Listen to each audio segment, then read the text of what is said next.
So in the last couple of hours, we have learned that Chris Hughton has officially parted ways with Nottingham Forest after just over a full season in charge with Forest. Was it the right decision?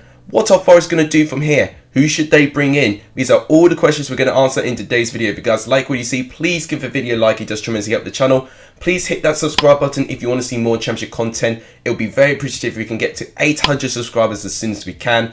And please share this channel to as many people as you can. All of that really helps. But without any further ado, let's talk about my reaction to Chris Hughton's sacking from Nottingham Forest.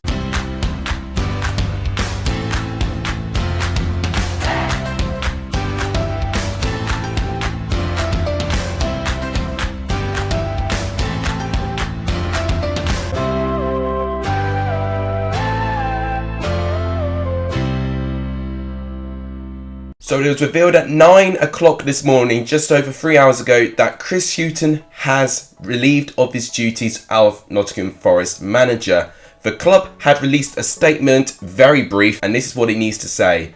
Nottingham Forest can confirm that Chris Hughton has been relieved of his duties as first team manager. The club would like to place on record its appreciation for Chris's efforts. Chris joined the club in a difficult period for everyone in football and around the world, and we thank him for the way he had conducted himself during his tenure. Stephen Reid would take temporary charge of the first team as interim head coach. The search for the permanent successor has begun, and the club will update supporters in due course. The club would like to wish to thank Chris all the best in his future career.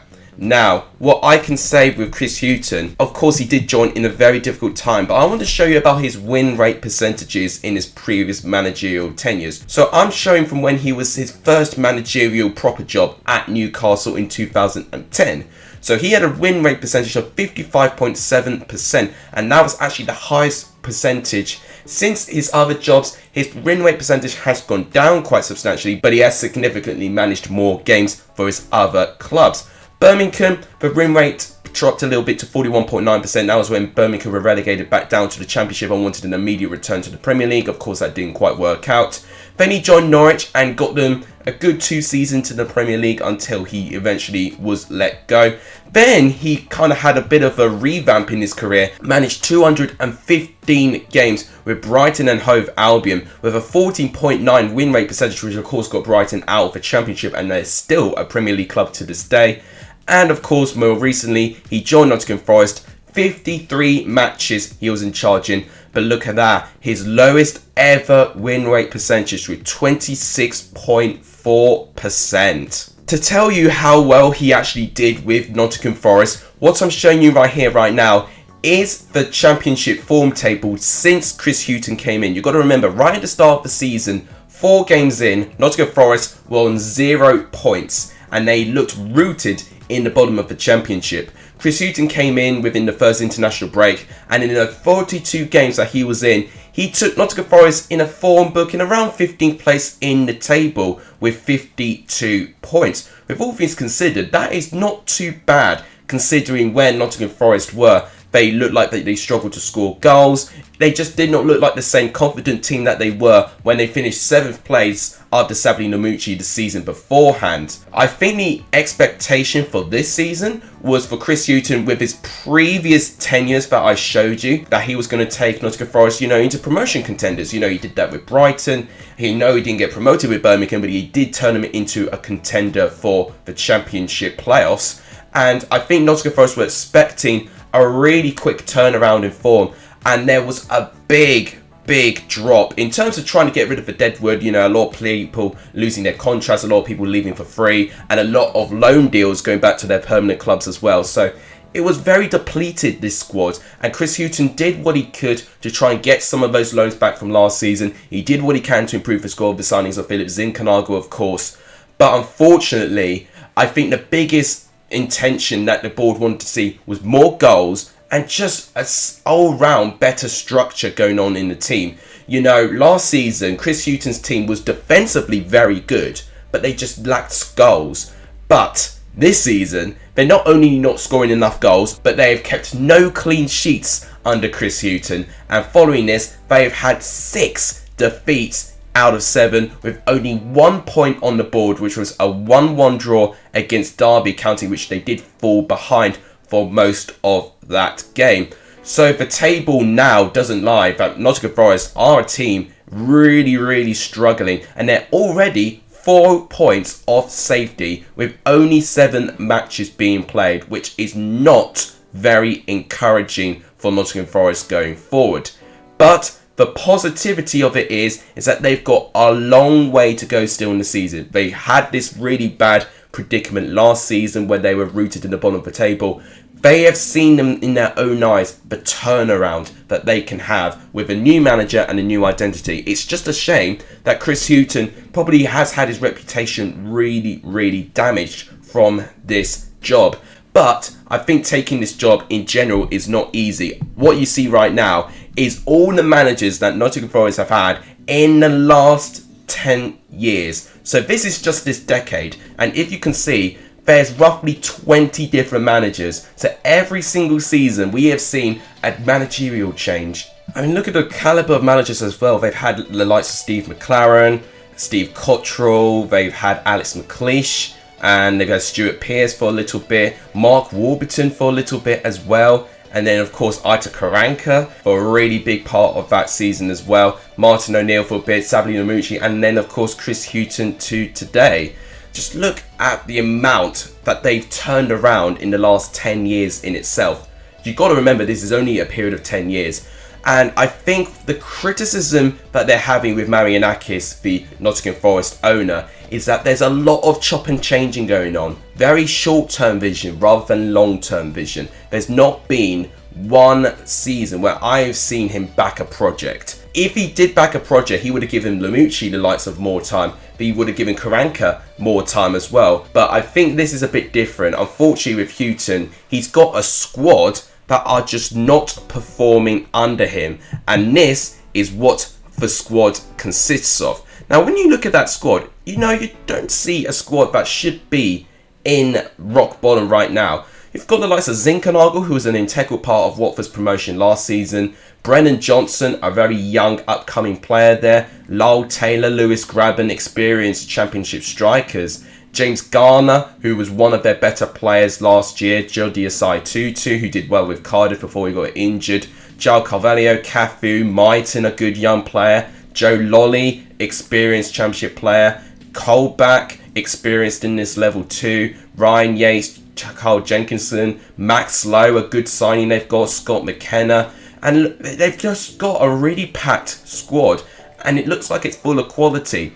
Now on the right hand side is all the main stats, and if you notice with this screen capture there is one stat I have highlighted, and that is errors leading to goal per game, and that is 1. If you are conceding 1 error leading to goal per game, then that is not a good sign to have. One thing that should really be eradicated, right at the start of the season, is having errors leading to goal. And Nottingham Forest, unfortunately, have not been able to cut out their errors leading to goals.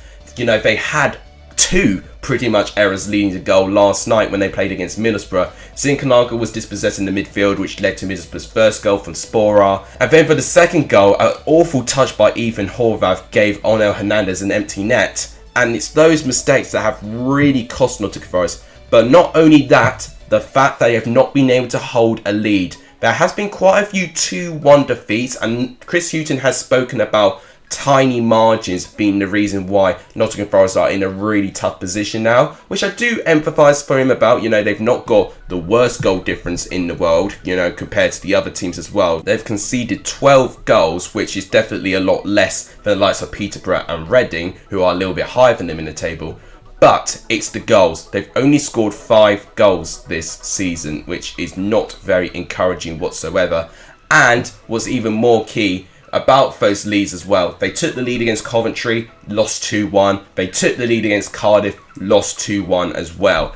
These games, if they just held on, that would be 6 points on the board, and they would be all the way up in or around 19th, 18th place, which would be a much different scenario that they find themselves.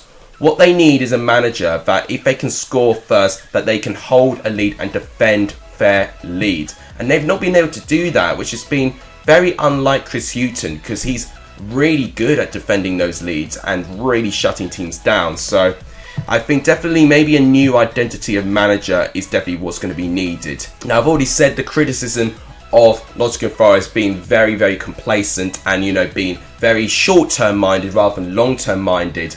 Well, this is the list of seasons of finishes and their top goal scorers in the last 10 seasons. Now, you've got to see those numbers and look how they drop. So, in 2009-10, they finished third, an unbelievable season, and they were unlucky not to get promoted. Then still in the top 6 in the 10-11 season, once again, didn't qualify via the playoffs. And then since then, it's been very, very dull, hasn't it? 19th, been improving for 8th, been 11th, 14th, 16th, and almost relegated in the 16-17 season. You've got to remember, they only survived in that season down to goal difference. You've got 17th, 9th, 7th, and then 17th in the 2020-21 season. But also look at the far right with goals as well. You know, this is when they had Robert Earnshaw and Lewis McGowan back in the day. You know, we're going that far back. And look at that there, Billy Sharp as their top goal scorer. But then you've got to look at Lewis Grabban. He really stepped up in the 1920 season.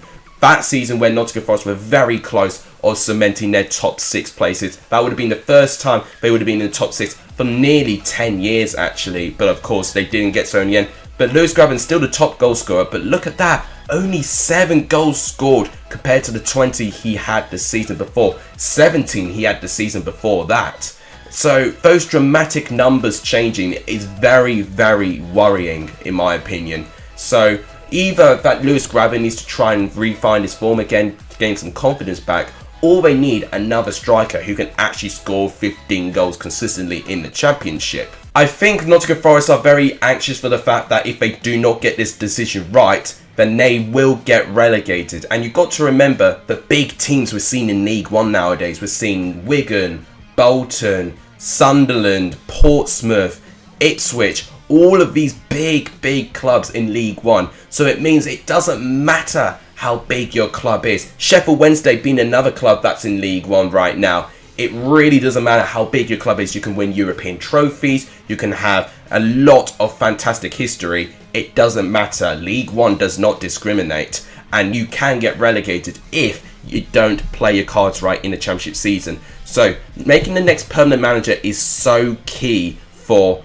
this Forest team. Now these are the current favourites in the Nottingham Forest role. So these are the top 10 favourites. So we've got Steve Cooper, who is the favourite. And I have been hearing a bit more developments that Steve Cooper has really accelerated as the high favourite for the job. Would he be good for Forest? I think defensively he'll help them. Wilder would be a good manager, of course, but of course we said the same thing about Hughton, didn't we? You know, we've got to think long term as well. Are these managers going to help long term? That is one thing I want to try and get my head around as well. You know, if Marianakis is going to continue his reputation of chopping and changing managers, Chris Wilder's not going to want that. He's going to want to have a long-term project. John Terry's an interesting rumour. He is the third favourite to get the job. He will be a risk out of all of the managers in this list, but he could potentially be a miracle worker. He has worked alongside Dean Smith for a couple of seasons with Aston Villa, so he may have learned quite a lot. Alex Neil being up there is interesting too. I would probably prefer Steve Cooper over Alex Neil, but I do think with his experience in the Championship, it wouldn't be too bad either. I love for the fact I see Roy Keane up there as well, and Jonathan Woodgate also. For them being at 20-1, I don't think they will be a Forest manager. But we've seen some crazier things happen before. So that pretty much rounds up my points in Chris Hughton's sacking. For me, bit unfortunate for the fact there was a lot of very narrow defeats in Nottingham Forest's season so far, but there has been plenty of opportunities for Forest to hold on and get some crucial points, and they've just not delivered. And even if they got like a draw, if they got more draws, you know, it wouldn't look as bad as it is. But to have 6 defeats in 7, it's just not good enough. It's a terrible start for Forest, and I think getting a new manager now, despite the reputation of Chris Hughton, I think was potentially the right decision. But that is my opinion. Let me know of your opinions on this in the comments down below. Now, because it's Thursday, of course, I've got to show you my GAFFR fantasy team as well. So this was how my GAFFR team produced in game week 7. 80 points, which is pretty good. It actually outperformed my last game week when I used the away day one. So maybe I wasted the game day one a little bit, but either way, it still got me a respectable amount of points. So I'm not feeling too bereaved about that. Overall, it did pretty well. I think the biggest hitters were in terms of Swift, Brereton and Mitrovic, of course, scoring a brace. Davies keeping a clean sheet for Derby as well was also big. Aidan Flint did okay too. So in terms of my team now, it looks like this. So I've gone for a different formation this time, 3-4-3. I've made a couple of new additions as well. Dieng's going to stay in goal, potentially. I'm thinking either him or Sarkic. They've got some highly attacking teams though, so I've got to be very careful who I pick here. Chong is the new addition. He has replaced Carvalho because he does have doubts of him starting because of that injury he pulled. So potentially Chong for Birmingham playing against Peterborough will be a good idea as well. Let's also quickly show you the current standings of the leaderboard as well. So I'm currently 3rd place. Johnny Burrow is still 1st, but look at that. I did outperform him this week. So this is potentially my time to try and catch up with him. You know, he's used, I would say, yes, all of his boosts now. So this is now the time where I've got to try and close that gap. I've started to do so. Now I've got to make sure that I don't make any silly mistakes and all of my team perform. I've got to be careful for Feckin 2 as well. He's only 2 points behind me, so he's giving me a little bit of a scare. And I'm really close behind Josh's team as well, Joshua Jones's. So those are the 2 teams to go for. In terms of the best performing team of the week, for what I've seen, the best point scored was from Charlie Brown, 87 points. Gazaniga, Flint, DeVige, Smith there. Zinchenko with 2, Jed Wallace with 10, Swift with 28, so he captained Swift alongside with me. He had Mitrovic as well. But look at that, Jaden Anthony with 14 points, a goal and assist for Bournemouth against QPR. I think definitely that was the best decision that you could have made. And in terms of the second half, pretty much the same rankings as last time. But yeah, Charlie Brown definitely was the best performed team of last week. And in case you wanted to see it, this is going to be my Premier League team as well. Very few changes as well. Right, I don't want Richarlison as captain. I'm actually going to captain Ronaldo. So something I should have done last week, I'm going to do it finally this week. I've got Digne, Kufal, Janssen there with Ben Rama, Jorginho, Green with Fernandes. Then you've got Lukaku, Richarlison and Ronaldo. Now that should be a well-performed team. My bench, yeah, it doesn't offer too much, to be honest. A lot of the money is spent on the first team. So let's hope that this team does well. I'm going to save that so that Ronaldo stays as captain. Let me know of what you're planning to do with your fantasy teams in the comments down below. Well, I think that wraps up this juggernaut of a video. If you guys enjoyed the points that I talked about today, please give the video a like. It just tremendously helps the channel. Please subscribe and share this video to as many people as you can. It really, really helps. We want to try and push to 800 subscribers as soon as we can. If we could do that, would be fantastically appreciated. But that wraps it up. Thank you guys so much for watching. You guys are legendary for signing in this video. And as always, I'll see you guys in the next video. Take care, everyone.